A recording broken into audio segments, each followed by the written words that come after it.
Meus queridos, a paz, estamos em nossa lição de número 5, a alma, a natureza imaterial do ser humano. Nós já tratamos sobre o primeiro tópico, atributos da alma, e queremos dar continuidade aqui ao nosso segundo tópico desta lição, né?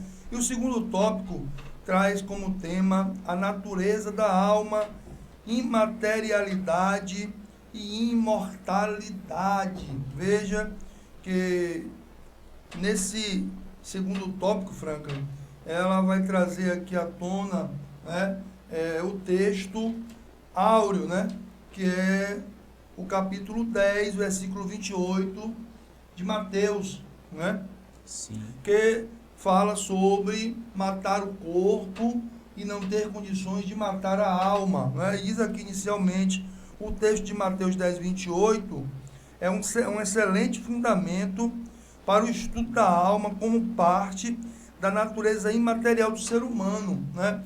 Porque ele traz à tona esse texto para falar um pouco sobre o materialismo, não é?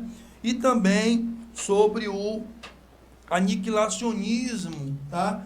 E nós entenderemos que a alma é realmente uma substância imaterial imortal, tá?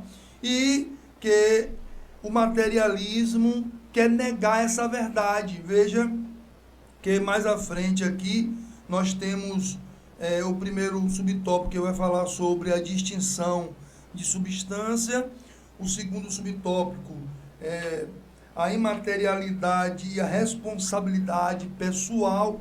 E o terceiro subtópico vai falar sobre o materialismo e a teologia. Então veja que nesse terceiro tópico, o escritor traz à tona esse capítulo para fazer as pessoas entenderem que o materialismo quer negar essa verdade da alma, não é? E aí, mais à frente, nós leremos o seguinte: em tempos modernos, temos o marxismo, que prega que o homem se resume à matéria, ignorando a existência de uma alma consciente após a morte. E aí, nós temos aqui, Franklin, o capítulo 16 de Lucas, do 19 ao 31, que é aquela parábola de Jesus, né? Do rico, né, que morre, tá? E do pobre, né, aquele que estava pegando as migalhas da mesa, né? E aí o Senhor Jesus coloca um nome nele, né, e o chama de Lázaro, e por esse motivo que muitos entendem que não se trata apenas de uma parábola, porque o Senhor acaba colocando o nome no personagem ali, tá? E um vai para um lugar de sofrimento e o outro vai para o seio de Abraão, que foi Lázaro, né? E ali aquele homem começa a pedir, né, ao pai Abraão que o livrasse e que pudesse também avisar aos seus irmãos, à sua família. E o Senhor vai dizer a ele: você tem os profetas. Se você não conseguiu crer no profeta, né, e se os seus irmãos não crerem, assim como você não creu nos profetas, vai crer em quem? Será que se você ressuscitar realmente eles vão acreditar? Quer dizer, queridos, o Senhor envia os seus servos, né, como nós aqui estamos, para dizer que o mundo espiritual é uma realidade, né? Que nós temos uma alma, nós temos uma substância imaterial, imortal, né? Que depois da morte, diz a palavra, segue-se ao juízo, né? E aí nós vemos aí a ideologia, né, do marxismo, a ideologia do materialismo, onde nega, né, que o homem tem essa parte imortal, quando nós já citamos aqui no tópico anterior, né, Franklin, a diferença da alma animal e da alma do homem. A alma do animal, sim, parece com um corpo, mas a alma do homem não, prestará conta a Deus. Por quê? Nós colocamos aqui, né, que a alma fica entre o espírito e o corpo, né? Usando o espírito para ter a comunhão com Deus e usando o corpo para ter o contato, né, com o mundo exterior. Veja o que diz aqui esse comentário, né, sobre o materialismo. Em sua forma mais básica, o materialismo é a crença de que toda existência é material ou derivada de matéria ou processos materiais, evitando todas as entidades imateriais, espíritos, anjos, divindades, para um monismo físico completo. Veja que vai dizer aqui, o materialismo propõe que o homem é apenas uma máquina e que o homem não passa de um animal, né? Você citou aqui a questão do termo que é usado para o homem como animal racional, né? E o animal irracional, né? O materialismo tem o homem como um animal e desconsidera toda e qualquer existência do mundo espiritual, assim como desconsidera a existência de um Deus, né, que tem o domínio sobre todas as coisas. E aí o texto vem nos trazer a importância de entendermos que Jesus falou sobre esse mundo espiritual, que as Escrituras trazem a importância desse mundo espiritual e que você tem uma alma que prestará conta ao Senhor. Então, se desvincule desses pensamentos, se desvincule dessas ideologias e acredite nas Escrituras, porque ela é aquela que nos traz o caminho para a salvação. Então, nós temos um corpo, mas também nós temos uma alma e um espírito. Verdade. Nesse segundo ponto, o que me chama a atenção aqui, que já foi citado pelo nosso amigo, é sobre a distinção de substâncias que o próprio Jesus ele faz. Jesus, no capítulo 10, versículo 28, ele, só a parte A do versículo, e não temais os que matam o corpo, está falando da matéria, e não podem matar a alma, está falando de uma substância imaterial, né? Então Jesus quis trazer esse ponto daquilo que é tangível e daquilo que é intangível, daquilo que é material e daquilo que é imaterial. Então, só nesse versículo aqui, de Mateus 10, 28, Jesus já traz essa distinção, né? Agora, dando continuidade, na história que o nosso amigo contou aqui, de Lucas 16, 19 e 31, uma coisa que me chamou a atenção aqui nesse ponto é que algumas pessoas, para descredibilizar essa passagem bíblica, dizem que é uma parábola. Cita como uma parábola, né? O que é uma parábola? A parábola é uma figura de linguagem, ou seja, nós temos diversas figuras de linguagens. E a parábola é uma delas, que um mestre se utilizava para ensinar as pessoas, contando com exemplos, com histórias que eram geradas na mente daquele que estava ensinando, do ensinador, do mestre. Só que o que nós vemos nessa história aqui é que não é uma parábola. Foi um fato, é um fato que de fato aconteceu. Foi algo que realmente aconteceu. Por quê? Porque quando você começa a pegar os ensinamentos de Jesus e comparar as parábolas, você vai perceber que todas as parábolas não citam nomes de pessoas e não citam nomes de cidades. Ou seja, substantivos próprios, não cita substantivos próprios. Só que nesta história aqui, que o Gleidson citou, nós temos aqui que o nome do cidadão, que era Lázaro, o nome do mendigo, que era Lázaro.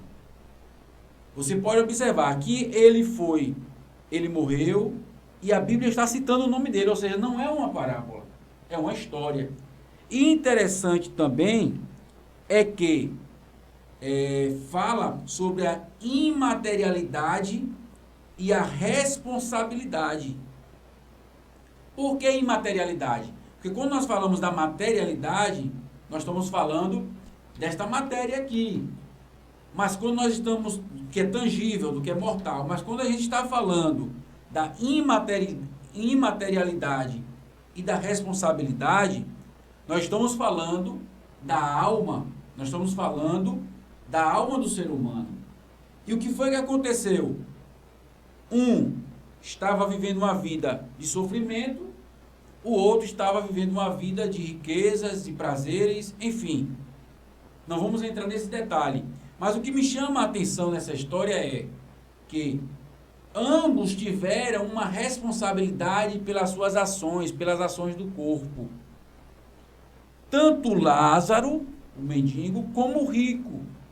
Todos os dois tiveram uma responsabilidade depois que morreram. E quando morreram, o que foi que aconteceu? O rico, vendo que o leproso, o Lázaro, o mendigo, estava no seio de Abraão, um lugar agradável, ele desejou estar lá, mas ele não podia. E Abraão o repreendeu, dizendo: não, você não pode estar, quem está aí, não pode vir para cá, e quem está aqui, não pode ir para lá. Ou seja, quando nós agimos aqui nessa terra, quando nós agimos, nossas ações aqui nessa terra, nos traz responsabilidades no mundo imaterial, na eternidade. Então, aquele homem, Abraão, a história de Jesus mostra que existe sim uma realidade, existe sim uma consciência para ir de encontro a alguns ensinamentos que dizem que quando o homem morre, o homem vai para um purgatório, vai purgar, e naquele purgatório, o pai ou a mãe, os avós ou algum parente, vai acender velas para iluminar aquela pessoa que está purgando no purgatório. Ou seja, esse ensinamento de Jesus lança por terra essa ideia de que não há uma responsabilidade. Por quê? Se o camarada mata, se o camarada rouba, se o camarada transgride as leis de Deus, desonra pai e mãe, mente, engana, e chega depois que ele morre, a sua alma agora vai ser purgada por causa de vela, por causa disso, daquilo. O sacrifício de Jesus foi em vão. E o sacrifício de Jesus foi em vão. Exatamente, Gleison. O sacrifício de Jesus foi lançado por terra, foi em vão, não valeu de nada. E o que foi que Jesus mostrou aqui nesse ensinamento? Existe sim uma responsabilidade. Existe sim uma imaterialidade. E existe sim que aqueles que pecarem, aqueles que viverem uma vida dissoluta, vão arder no Hades. Vão sofrer no Hades. Vão desejar. Ele ainda diz assim: me permita ir lá, voltar lá na terra, para anunciar para os meus irmãos, para os meus parentes, para falar para ele. E Abraão, ele diz o seguinte: é impossível que quem esteja aqui vá para lá. Por quê? Porque se eles que estão lá vivos, ouvindo as palavras, ouvindo as pregações, ouvindo as profecias, eu quero substanciar aqui, ouvindo tudo, louvor, culto, e preferem a vida promíscua do que uma vida servindo a Deus, então é impossível. Abraão disse que seria impossível ele vir e anunciar e pregar. Por quê? Ele disse: se eles não estão acreditando nos vivos, eles vão acreditar nos mortos? Então, eu vejo aqui essa imaterialidade, a existência e a responsabilidade pessoal. Por quê? Friso aqui que os seguidores do marxismo, não é isso mesmo, Gleison? Do marxismo, eles têm essa filosofia de que só existe a matéria, e se só existe a matéria, vivo agora. Sem responsabilidade. Sem responsabilidade com o amanhã, sem responsabilidade com o futuro, sem responsabilidade com o que virá depois. Então é assim: meu corpo, minhas regras, eu faço o que bem entender, eu mato, eu brinco, por quê? Porque não vai dar em nada mesmo, a vida é só essa e acabou. Mas a Bíblia nos mostra outra realidade, e aí nós vemos um confronto. Por quê? Porque os que carregam essa filosofia do marxismo, eles vão dizer o quê? Há uma responsabilidade coletiva e social, mas não há uma responsabilidade pessoal. Que a pessoa Exclusivamente responde, com Deus, né? que a pessoa responderá por si. Quando na verdade a Bíblia diz assim, que cada um dará conta de si mesmo a Deus. Pai não pagará por filho, e filho não pagará por pai. Cada um terá a sua responsabilidade, tirando essa visão de uma responsabilidade coletiva, lançando por terra aqui. E esses os pontos que me chamaram a atenção, Luiz. É interessante porque os textos nos trazem a clareza de que, de fato, existe o corpo material e existe o corpo imaterial. A gente finaliza esse segundo tópico deixando aqui os textos de Eclesiastes 12:7, né, que fala que o corpo, olha a distinção de uma coisa para outra, o corpo volta para o pó e o espírito volta para Deus. Um morreu e pereceu e o outro permaneceu, não é? E Tiago 2:26 vai dizer que o corpo sem o espírito está morto aqui, ó. Porque assim como o corpo sem o espírito está morto, assim a fé sem as obras também está morta, né? O capítulo 6 de Apocalipse vai falar sobre as almas debaixo do altar e elas vão dizer: Senhor, o Senhor não vai julgar? E ele vai dizer o seguinte: ainda faltam alguns que vão morrer, olha o corpo, ainda existem alguns que vão morrer ainda por amor à minha palavra, dando testemunho. Então aguarda um pouquinho, porque ainda tem quem ainda pereça lá na terra, alguém que ainda vai sofrer a morte, ou seja, tratando aqui de uma questão física e de uma questão espiritual, que eram as almas ali, então, o perecível e o imortal. Então essa realidade existe, que você possa ter consciência disso. Deus abençoe sua vida. Nós ficaremos aqui para tratarmos logo após o nosso terceiro e último tópico da lição de número 5. Fique conosco, Deus abençoe sua vida.